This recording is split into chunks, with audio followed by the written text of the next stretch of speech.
আসসালামু আলাইকুম। আমি মোহাম্মদ মোহাইমেন এফসিএম এ এমএমসি ট্যাক্স টকে আপনাদের সবাইকে স্বাগত জানাচ্ছি। আজকে আমরা অনলাইন ই রিটার্ন ফাইলিং এ যে চেঞ্জেস গুলি আসছে সেটা নিয়ে একটু কথা বলবো। আমরা সবাই জানি যে ইতিমধ্যে ই রিটার্ন ফাইলিং এর জন্য সিঙ্গেল পেজ রিটার্নের যে অপশনটা ছিল সেটা এই মুহূর্তে এখন আর নেই।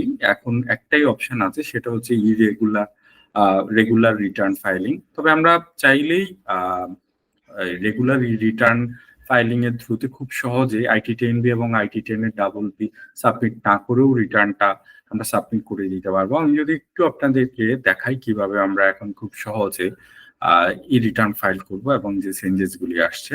তো সবার আগে আমাদের যেটা করতে হবে যে etaxnbr.gov.bd তে লগ ইন করতে হবে। লগ ইন করলে সাথে সাথে একটা পপ আপ মেসেজ আসবে যে আপনি রেজিস্ট্রেশন করা আছে কিনা এই রিটার্ন পোর্টালে। রেজিস্ট্রেশন যদি করা থাকে তাহলে আপনি অলরেডি রেজিস্টার্ড দিয়ে দিবেন, আর যদি করা না থাকে তাহলে I am not yet registered. So I am not yet registered থাকলে আপনার রেজিস্টার সিম দিয়ে রেজিস্ট্রেশন করে নেবেন, আর রেজিস্ট্রেশন করা থাকলে আই এম অলরেডি রেজিস্টার্ড দিয়ে আমরা শুরু করবো। আমাদের রেজিস্ট্রেশন করা আছে, সেক্ষেত্রে আমরা আই এম রেজিস্টার্ড দিয়ে শুরু করলাম, আমাদের টিমটা দিলাম, পাসওয়ার্ডটা দিলাম, তারপরে ক্যাপচাটা আমাদেরকে টাইপ করতে হবে। আমরা ক্যাপচাটা টাইপ করার পরে বেসিক্যালি আমাদেরকে ই রিটার্ন ফাইলিং এর পোর্টালে নিয়ে আসবে। ক্যাপচা যদি ঠিক মতো টাইপ করা না হয় সেক্ষেত্রে ওরা আবার আমাদেরকে পুনরায় টাইপ করতে বলবে। সো পুনরায় ঠিক মতো ক্যাপচাটা টাইপ করে দিয়ে আমরা যখন সাইন ইন করবো আমাদেরকে অটোমেটিক্যালি ই রিটার্ন ফাইলিং এর যে পোর্টাল সেখানে নিয়ে আসবে। আমরা এখানে দেখতে পাচ্ছি যে আমরা ক্যাপচা দেওয়ার পরে আমাদেরকে স্বয়ংক্রিয়ভাবে ই রিটার্ন ফাইলিং এর পোর্টালে নিয়ে আসছে। ই রিটার্ন ফাইলিং এর পোর্টালে এখন দুটো অপশন দেখাচ্ছে, একটা হচ্ছে সাবমিশন আর একটা হচ্ছে ট্যাক্স রেকর্ড। সাবমিশনের আন্ডারে আমরা এখন কেবলমাত্র রেগুলার রিটার্নটা ফাইল করব, আর ট্যাক্স রেকর্ডের এখানে বেসিক্যালি আমাদের টিন সার্টিফিকেট এবং সার্টিফিকেট গুলি আমরা এখান থেকে নিতে পারবো। আমরা যদি এখন রিটার্ন ফাইলিং এর অপশনে আসি, তো আমরা এই যে রেগুলার রিটার্ন ফাইলিং এখানে ক্লিক করে বেসিক্যালি ইনিশিয়াল ইনফরমেশন গুলি দিয়ে দিব। এখানে কিছু জিনিস বাই ডিফল্ট চলে আসবে, যেমন অ্যাসেসমেন্ট ইয়ার এবং ইনকাম ইয়ার। দেন আপনার যদি during the period taxable income থাকে আপনি ইয়েসে ক্লিক করবেন, না থাকলে নো। একইভাবে আপনার যদি কোনো এক্সামটেড ইনকাম থাকে ইয়েস দিবেন, না থাকলে নো। এরপর আপনার যে হেড অফ ইনকাম সেটা আপনি ক্লিক করবেন। আমরা ধরে নিলাম আমাদের গিভেন কেস প্রদীপ সরকারের একমাত্র ইনকামের সোর্স হচ্ছে ইনকাম ফ্রম এমপ্লয়মেন্ট, আমরা সেটা ক্লিক করে দিলাম। দেন ওনার যদি অন্য কোনো সোর্সের ইনকাম থাকে আমরা দিব, না থাকলে দেওয়ার প্রয়োজন নেই। দেন আমরা সেভ অ্যান্ড কন্টিনিউ করে নেক্সট ইনফরমেশনের দিকে যাব। এরপরে আমাদের বেসিক্যালি ওনার যে লোকেশন সেটা আমাদের সিলেক্ট করে দিতে হবে। এটা দেওয়ার একটা উদ্দেশ্য হচ্ছে লোকেশনের উপর বেসিস করে মিনিমাম ট্যাক্সটা নির্ধারণ করে দেয়। সো উনি যদি কোনো রিবেট ক্লেম করতে চান, আপনি যদি কোনো রিবেট ক্লেম করতে চান তাহলে আমরা এখানে ইয়েস এ ক্লিক করবো, আর না হলে নো। একইভাবে শেয়ার হোল্ডার ডিরেক্টর হলে ইয়েস, না হলে নো। সো আমরা যেটা বলছি যে এখন রেগুলার রিটার্ন ফাইলিং এর সময় আমরা চাইলে আইটি 10 এর দিয়ে আমাদের পরিসম্পত্তির বিবরণ না দিয়েও আমরা কেবলমাত্র গ্রস অ্যাসেটটা আমরা রিপোর্ট করে দিতে পারি। তবে সেই ক্ষেত্রে আমাদের একটু খেয়াল রাখতে হবে, ডিসকাউন্ট গুলি ঠিক মতো দিতে হবে।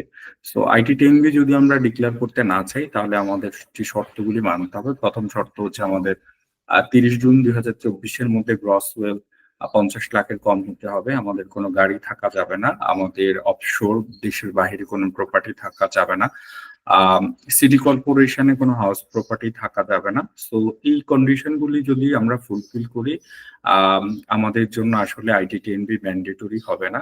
আমরা চাইলে আইটি 10B মানে পরিসম্পদের ব্রেকডাউন না দিয়েও রিটার্নটা আমরা কমপ্লিট করতে পারবো। আমরা যদি পরিসম্পদের বিবরণী না দিতে চাই তাহলে আমরা নোতে ক্লিক করব। নোতে ক্লিক করলে আমাদেরকে যে মেসেজ দেখাবে সেটা হচ্ছে the action will remove all your assets and liabilities data, still do you want to remove. আমরা যদি আসলেই দিতে না চাই তাহলে আমরা ইয়েসে ক্লিক করব। ইয়েসে ক্লিক করলে আমাদের যে গ্রস অ্যাসেট সেই গ্রস অ্যাসেটটি বেসিক্যালি আমরা এখানে মেনশন করবো। আমাদের গিভেন কে যে গ্রস অ্যাসেট হচ্ছে 20,03,090 টাকা। এটা আসলে আমরা কিভাবে পেয়েছি, লাস্ট ইয়ারের যে গ্রস ওয়েলথ ছিল, গ্রস ওয়েলথের সাথে ডিউরিং দ্য পিরিয়ডের গ্রস ইনকাম অ্যাড করা হয়েছে এবং এখান থেকে লাইফস্টাইল এক্সপেন্সটা বাদ দিয়ে আমরা ডিউরিং দ্য পিরিয়ডে গ্রস ওয়েলথটা আমরা নিয়েছি। এরপরে আমরা সেভ অ্যান্ড কন্টিনিউ দিয়ে নেক্সটে চলে যাব। তারপর ওনার যেহেতু আয়ের একমাত্র সোর্স ছিল এমপ্লয়মেন্ট, ওনার এমপ্লয়মেন্টের যে পার্টিকুলার সেটা এখানে ইনপুট করেছেন, ওনার অর্গানাইজেশনের নাম এবং ওনার স্যালারি পার্টিকুলার উনি এখানে ইনপুট দিয়েছেন। দেওয়ার পরে আমরা বেসিক্যালি যেটা দেখবো সেটা হচ্ছে এমপ্লয়মেন্ট সামারি। সো আমরা শুধুমাত্র 1 ইয়ারের গ্রস স্যালারি ইনপুট করে দিলেই সিস্টেম কিন্তু অটোমেটিক্যালি আমাদের ট্যাক্সটা কম্পিউট করে দিবে। আমাদের এখানে গিভেন কেসে ওনার গ্রস স্যালারি ছিল 3,04,000, যেখান থেকে সিস্টেম অটোমেটিকলি ওনার এক্সাম্পশন দিয়েছেন 1,01,000 এবং ট্যাক্সেবল ইনকাম 2,02,000। এরপরে হচ্ছে আমরা চলে যাব, এটার পরে কন্টিনিউ করে ওনার এক্সপেন্ডিচারে যাব। সো এখানেও বলা হচ্ছে যে আপনি IT10 এর ডাবল বি এটা সাবমিট করতে চাচ্ছেন কিনা। ওনার যেহেতু taxable income gross income 5 lakh টাকার কম এবং ওনার মোটর ভেহিক্যাল হাউস প্রপার্টি নেই সিটি কর্পোরেশনে, উনি চাইলে ওনার পরিসম্পদের বিবরণ না দিয়েও কিন্তু উনি রিটার্নটা সাবমিট করে দিতে পারেন। সো সেই ক্ষেত্রে ওনাকে দিতে হবে IT10B ম্যান্ডেটরি, উনি সাবমিট করতে চান কিনা। নো, আমরা যখন নো ক্লিক করবো তখন শুধুমাত্র আমাদেরকে এক্সপেন্সের লাইফ টোটাল অ্যানুয়াল লাইফস্টাইল এক্সপেন্সটা টাইপ করতে বলা হবে, সেটা আমরা দিয়ে যদি কোনো কমেন্ট থাকে কমেন্ট দিয়ে আমরা সেভ এন্ড কন্টিনিউ করে দিব। দেন ট্যাক্স পেমেন্টে অটোমেটিক্যালি সিস্টেম আমাদেরকে ট্যাক্স কত সেটা বলে দিবে। ওনার যেহেতু taxable income tax limit exceed করেনি, ওনার কোনো ট্যাক্স আসেনি, সো এক্ষেত্রে ট্যাক্স পেমেন্টের কোনো প্রয়োজন নেই। বাট এখানে যদি ওনার কোনো ট্যাক্স পেয়েবল থাকতো এবং সেটার এগেনস্টে কোনো ট্যাক্সের ডিডাকশন হতো, উনি কিন্তু চাইলে ওই টিডিএসটা উনি ক্লেম করতে পারতেন। টিডিএস ক্লেম করতে হলে যেটা করতে হবে বেসিক্যালি যে have you paid any source tax, ওনার নেই, তারপরেও যদি থাকতো তাহলে আমরা এখানে ওনার যদি সোর্স ট্যাক্স কাটা থাকতো আমরা এখানে ইয়েস ক্লিক করতাম। ইয়েস ক্লিক করে আমাদের টিডিএসটা ক্লেম করার জন্য আমরা এই যে do you want to update your tax payment status, ইয়েসে ক্লিক করলে আমাদেরকে বেসিক্যালি রিটার্নে যে লেজারে নিয়ে যেত, সেখান থেকে আমরা যে ক্লেম সোর্স ট্যাক্সের আন্ডারে স্যালারি সোর্স ট্যাক্স অথবা ব্যাংক ফাইন্যান্সিয়াল ইন্টারেস্টের এফডিআর এর সোর্স ট্যাক্স অথবা সঞ্চয়পত্রের সোর্স ট্যাক্স অথবা অন্য কোনো সোর্স ট্যাক্স গুলি আমরা আপডেট করতে পারতাম। এবং গাড়ির ক্ষেত্রে গাড়ির যে এআইটি দেয়া হয় সেটা আমরা ক্লেম করতে পারতাম। আর যদি ওনার রিটার্নের সাথে কোনো ট্যাক্স দেয়া থাকতো সেটা কিন্তু আমরা ওই যে এই চালান করে এখান থেকে আমরা আপডেট করে দিতাম। ওনার যেহেতু কোনো ধরনের ট্যাক্স পেমেন্টের ইস্যু নেই, ট্যাক্স লায়াবিলিটি নেই, সো আমাদের কোনো পেমেন্ট করতে হবে না। এরপরে আমরা বেসিক্যালি যদি এই লেজার থেকে আবার রিটার্নে ফিরে যেতে চাই তাহলে আমাদেরকে ট্যাক্স পেমেন্টের স্ট্যাটাসে এসে সবশেষে আবার এখান থেকে আমাদের ক্লিক করতে হবে go to return. Go to রিটার্নে আমরা যদি ক্লিক করি আমাদেরকে আবার অরিজিনাল রিটার্নে নিয়ে আসবে। সো অরিজিনাল রিটার্নে আমরা ফিরে এসে আমরা দেখবো যে আমাদের ট্যাক্স পেমেন্ট ঠিকঠাক মতো আপডেট হয়েছে কিনা। যেহেতু ওনার কেসে কোনো ধরনের ট্যাক্স নেই, আমরা সেহেতু রিটার্ন ভিউতে যাবে। রিটার্ন ভিউতে গিয়ে দেখবো যে আমাদের সমস্ত ইনফরমেশন গুলি ঠিকভাবে আপডেট হয়েছে কিনা। আমরা যদি ওনার গিভেন কেস দেখি এগুলি অটোমেটিক্যালি আসছে। ওনার ট্যাক্সেবল স্যালারি ইনকাম 2,02,000 ঠিক আছে। ওনার কোনো যেহেতু ট্যাক্স ফ্রি ইনকামের মধ্যে আছে কোনো ধরনের ট্যাক্স নেই। ওনার এক্সামটেড ইনকাম 1,01,000 এটা ঠিক মতো এসেছে। সো ওনার যেটা আমরা দেখলাম যে ওনার কোনো ধরনের রিবেটের ইস্যুস নেই, তো রিবেটটা আসেনি।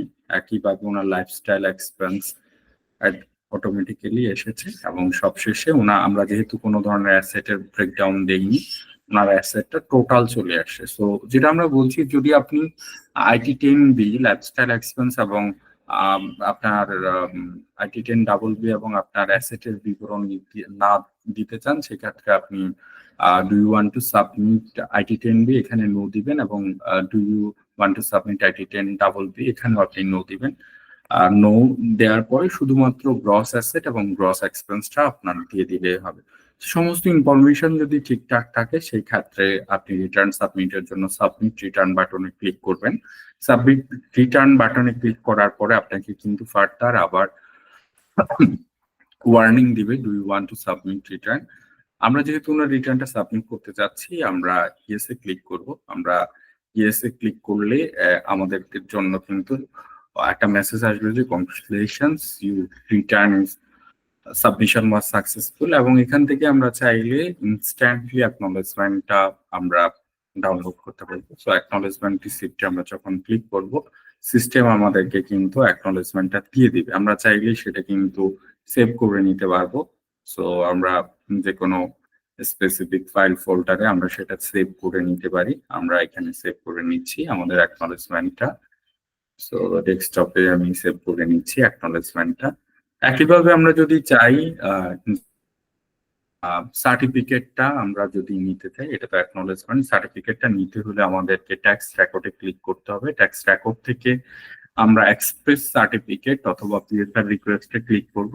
ক্লিক করলেই সাথে সাথে আমাদেরকে ইনকাম ট্যাক্স সার্টিফিকেটটা দেখাবে। এই সার্টিফিকেটটা কিন্তু আমরা চাইলে কাস্টমাইজ ওয়েতে ডাউনলোড করে নিতে পারি। আমরা চাইলে আমাদের ইনকাম, আমাদের ওয়েলথ এবং ট্যাক্স কত পেমেন্ট করেছি এই ইনফরমেশন দিয়ে কিংবা না দিয়ে আমরা কিন্তু কাস্টমাইজ সার্টিফিকেটটা ডাউনলোড করে নিতে পারি। সো ডাউনলোড অপশনে গিয়ে আবার আমরা একইভাবে সেভ করে নিতে পারি। সো আমরা চাইলে কিন্তু এভাবে খুব সহজেই অনলাইনে বসে IT10 ডাবল বি, IT10B না দিয়েও রেগুলার রিটার্ন ফাইল করতে পারে, এবং যাদের জন্য আসলে IT10B এবং IT10 ডাবল বি সাবমিশন জরুরি, ওনারা চাইলে অ্যাকর্ডিংলি কিন্তু রিটার্নটা সাবমিট করতে পারেন। তো এই ছিল আজকের মতো আমাদের অনলাইন রিটার্ন ফাইলিং এর আপডেট। দেখা হবে পরবর্তী কোনো আয়োজনে। ভালো থাকবেন সবাই।